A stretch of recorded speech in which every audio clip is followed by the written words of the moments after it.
My name is Michelle Downey, and I am presenting my action research project in partial fulfillment of the requirements of the Instructional Leadership Program at Jacksonville State University. My action research project was done at Piedmont City School District, specifically Piedmont High School, where I work. My action research focused on increasing comprehension through vocabulary instruction. We all know that Alabama ranks in the bottom percentages for reading proficiency for our students. And in fact, my research states that 41 other states scored higher than Alabama with, in reading proficiency. And pulling up some data from the Alabama State Department website, I also see that Piedmont High School ranks. These are the past 3 years reported, I think in August. But Piedmont High School ranks below the average of all school systems in Alabama. So, and has continuously done so, even though we are gaining. So, some of the factors for this, lack of proficient readers could be lack of word knowledge, could also be technology. Even though, we are innovative, sometimes we don't, we're not widely read. And then of course, we don't have that reading for pleasure anymore. In fact, there's a lack of reading for pleasure. And so, I found that was, one of the problems that, specifically being a reading teacher, when you move from I moved from the elementary and the middle setting to the high school setting, and those reading deficiencies compound themselves when they get to the high school in these students. And so it was one of those things that really just, I wanted to focus on to see if I could help it, improve upon those. And so my question is, does strategic vocabulary instruction improve reading comprehension in adolescence? I looked at some of my rationale. We know that the goal of Alabama schools is, of course, to create those college and career-ready students. But how are we going to do that when 64% of our 8th grade students are reading below grade level? And that's what we're getting when they come to the high school, 64% below grade level. And we also know that those, secondary and post-secondary, if they're going to college, texts are very complex. And if we have 64% coming to the high school, they're not going to be successful. So this was my purpose and my rationale for wanting to, come up with a way to improve the comprehension of students. I'm from Piedmont, Alabama, and we have 4,600 so residents. We also have 3 schools in our district. And our enrollment here at the high school is 376 students. We have 55% economically disadvantaged students, and of course you can see our diversity. But I want to focus mainly on my particular classrooms. I have 110 students throughout the day. I have 8 students needing special services, 4 students with 504 plans, 10 African Americans, 2 Hispanics, 4 of 2 or more races. You can see the differentiation there between the females and the males, and I have 62% actually free and reduced lunch in this specific section of my students. And so some of the barriers in my research when I was researched some of the barriers to high school success is, of course, that as we said earlier, 2/3 of my students that are coming from the 8th grade, or our students that are coming from the 8th grade, are below proficiency. And that's not just in Alabama, that's across the nation. And so a high school science text, the study by Zosky, Nellenbach, and Erickson in 2018, this was an eye-opener for me because I never really thought about it. But you take a student coming into the high school, and there in one page there could be 22 or more unfamiliar words. And if they already have that deficient lack of word knowledge, then they are definitely not going to be successful in that science classroom. And then, of course, high school teachers remain true to their content. They don't want to step out and teach reading strategies in a science classroom or reading strategies in a social studies classroom. And so they are true to their content, it's their domain. But, you know, those are some of the barriers that I found to high school success. Some vocabulary strategies, and we of course know through research that students from K through 12 should know or should be exposed to 2,000 to 3,000 words per year. And this is through either implicit reading on their own, discussions, collaborations, just them picking up the word, and explicit instruction, which means that, you know, they're getting those vocabulary and those skills explicitly from the teacher. One of my studies talked about the before, during, and reading strategies of teaching vocabulary, things like the Frere model, the 8-step process. But that particular research failed to show that there was a correlation between comprehension and the word knowledge.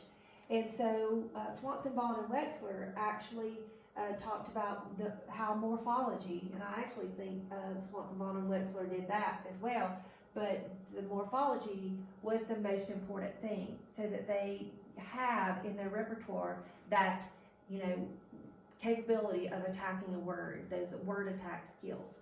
And morphology is just basically breaking a word down, making sure that you know the affixes, the affixes, the prefixes, and the suffixes. And then of course there's the word walls. And there was a 6-week study done with word walls in the high school setting. And that was, you know, something that was very positive, and they felt like, you know, it didn't show improvement in comprehension, but it showed improvement in their writing. And so if they are using it in their writing and using it correctly, hopefully that will, you know, transition into reading comprehension improvement as well. Now, important vocabulary strategies as well as, of course, those word attack skills. Once again, Cooter reiterated that and talked about how 70% of adolescents need some type of differentiation, teaching them those word attack skills, specifically, you know, things that they're deficient in. And because I'm a one-to-one school, I chose to look at the Abrams and Walsh technology-driven gaming and digital platforms. Things like vocabulary.com, did they influence reading comprehension? And they found that there was no connection made. Did it improve word knowledge? Maybe, but there was no correlation between those programs and reading comprehension. And then of course we know that, based upon McQuillan 2019, we know that exposure to words, reading words over and over, contextual clues, those types of things actually do help to increase our word knowledge. My action research, of course, talks about the method of inquiry. My number one goal was to make sure that I didn't do anything, you know, that would be detrimental to my students. I wanted to make sure that I improved the comprehension skills of my 9th grade students.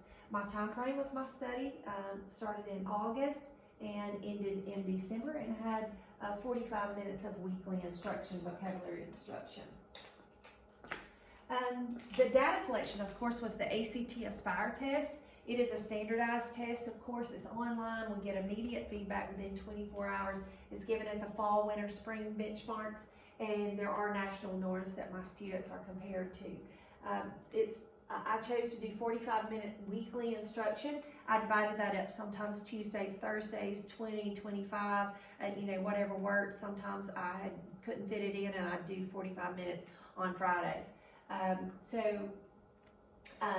did utilize the Common Core words that Marilee Springer suggested. I'm going to use them in the order that she suggested. And I also used the process that she suggested as well, because she talked about how there needs to be 3 steps. There needs to be the encoding strategies, specifically out of her book, and she gives you some encoding strategies, some storage strategies, things to make that vocabulary word stick so that, you know, it doesn't just fall out, and then the retrieval, to be able to use that word successfully. And the more that they use it, the more it is stored. And so those strategies I found in her book, and they were very beneficial to teaching me vocabulary strategies, making sure that I had that pedagogy. And then I did choose to use word balls in my high school classroom, and those were so much fun. My students were involved, and it was one of those things where I made it interactive, and I also made it student driven and student led.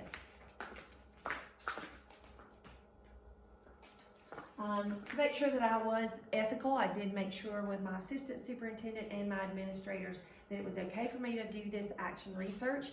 I also sent home a permission slip to my parents talking about what I was doing, and how the scores would be anonymous, and their child would not be doing any extra work whatsoever.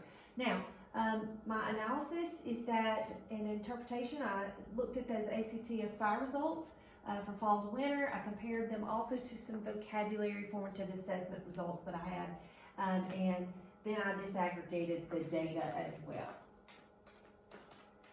Overall, I had a little bit of improvement, not as much as what I wanted, but of course I saw a 2% increase in proficiency and a drop in the not proficient. And then when I disaggregated my data a little bit, I looked at the special populations.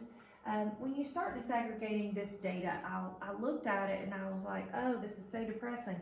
But when you look at it and you see that there were actual improvements, yes, you did have some that that declined in their reading comprehension, but for the most part, I had some improvement. They just may not have improved enough for the proficiency status.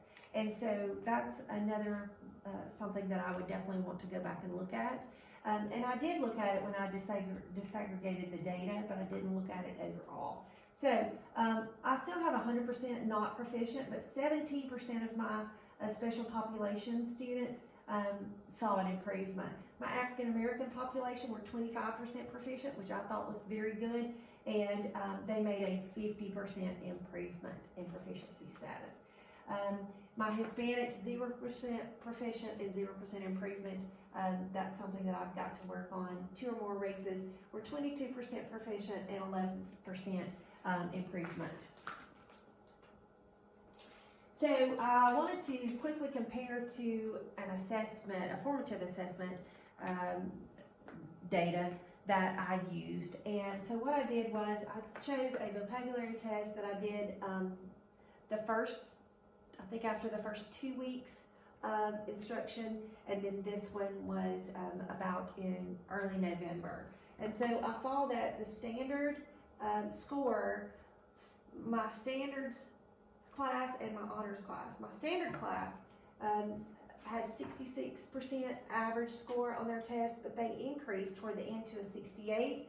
My honors were 76, but they made a large increase to an 81. And my honors and my standard both, when you look at them, the standard actually showed improvement, but my honors went down 3%.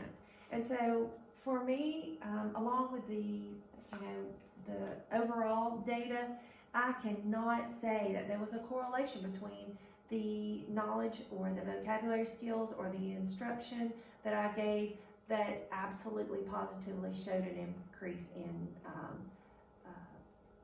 reading comprehension skills. So I can't show a correlation at this point. I was hoping to do the spring results so that I could look at those results as well to see if their reading comprehension improved any, continued throughout the spring with increased instruction as well. So my vocabulary instruction did not show anticipated results in the comprehension. I do know that there's a complexity between showing that that the word knowledge that they had and the comprehension increased. So there's no way for me to show that because the words that they have on those assessments may or may not be the words that I'm having in my classroom. I did try to choose words that they would have on the standardized assessment, but it didn't specifically work. We all know that there may be additional time to show benefits, and of course I want to have improved in professional development for vocabulary instruction for all of us. Some of the references, and then there's my leadership standards. I put the standards, the description, and some of my activities that I felt like equated to fulfilling some of those standards. The second part was my diversity plan. And my diversity plan, I looked at basically showing that showing the demographics of my school, and why we do have a need for a diversity plan at our school.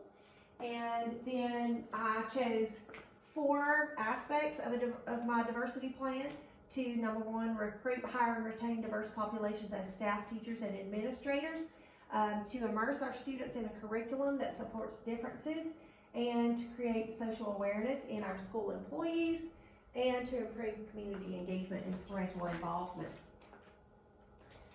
The first thing I wanted to do was choose a liaison to partner with JSU to formulate a very strong diversity plan in making sure that we are able to recruit diverse populations of teachers. And then I also wanted to make sure that we trained our employees both before hiring and continuing after hiring on social awareness and bias. I also want to promote social, emotional, and academic learning in our students, and to make sure that our diverse students have more opportunities for leadership, capabilities, and for those advanced placement courses. And then also I wanted to make sure that we developed a plan that included all students, especially those from diverse backgrounds, to make sure that they have that strong academic foundation, and to make sure that our teachers use that pedagogy so that they have equitable classrooms and they are not creating bias in their classrooms. And also I wanted to make sure that I included the community in that as well, to make sure that they could contribute to my diversity plan. And I did the same thing, took the demographical data from the Alabama State Report Card, and of course I looked at my activities and aligned those with the standards. So at this point, that concludes my action research project and my diversity plan.